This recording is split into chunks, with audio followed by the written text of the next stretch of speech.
নিশ্চয় মানুষ সৃষ্টি করা হয়েছে অস্থির মনা।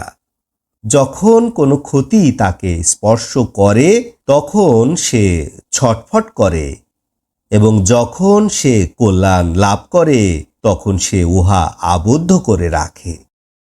নামাজীগণ ব্যতীত যারা তাদের নামাজের উপরে সর্বদা অবিচল থাকে, যাদের সম্পদের মধ্যে নির্ধারিত অংশ রয়েছে দান প্রার্থীদের জন্য এবং বঞ্চিতদের জন্য, যারা বিচার দিবসকে সত্য বলে স্বীকার করে, যারা তাদের রবের শাস্তিকে ভয় করে, নিশ্চয় তাদের রবের শাস্তি হতে নির্ভীক থাকা যায় না, এবং যারা তাদের যৌনাঙ্গকে হেফাজত করে, স্ত্রী ব্যতীত এবং অধিকারভুক্ত দাসী ব্যতীত, নিশ্চয় তারা নিন্দনীয় নয়। যে কেহ এর বাইরে অনুসন্ধান করবে নিশ্চয় তারা হবে সীমা লঙ্ঘনকারী। যারা তাদের আমানত এবং ওয়াদা রক্ষা করে, যারা সঠিকভাবে সাক্ষী প্রদান করে, যারা তাদের নামাজে যত্নবান, তারা জান্নাতে সম্মানিত হবে। কাফিরদের কি হলো যে তারা আপনার দিকে ছুটে আসছে?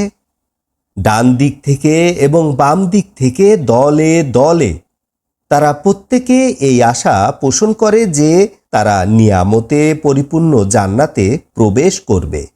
কখনোই না, নিশ্চয় আমি যা দিয়ে তাদেরকে সৃষ্টি করেছি তা তারা জানে।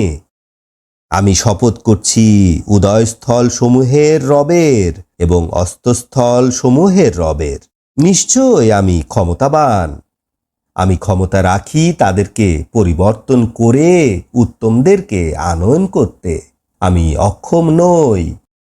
তাদেরকে ছেড়ে দিন, তারা অহেতুক কথাবার্তা বলতে থাকুক এবং খেলতামাশা করতে থাকুক, যতক্ষণ না তারা তাদের প্রতিশ্রুত দিনের সাথে সাক্ষাৎ করে।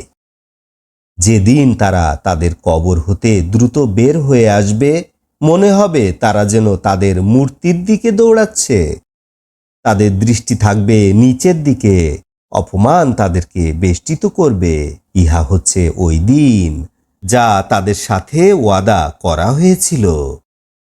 আলহামদুলিল্লাহে রাব্বিল আলামিন।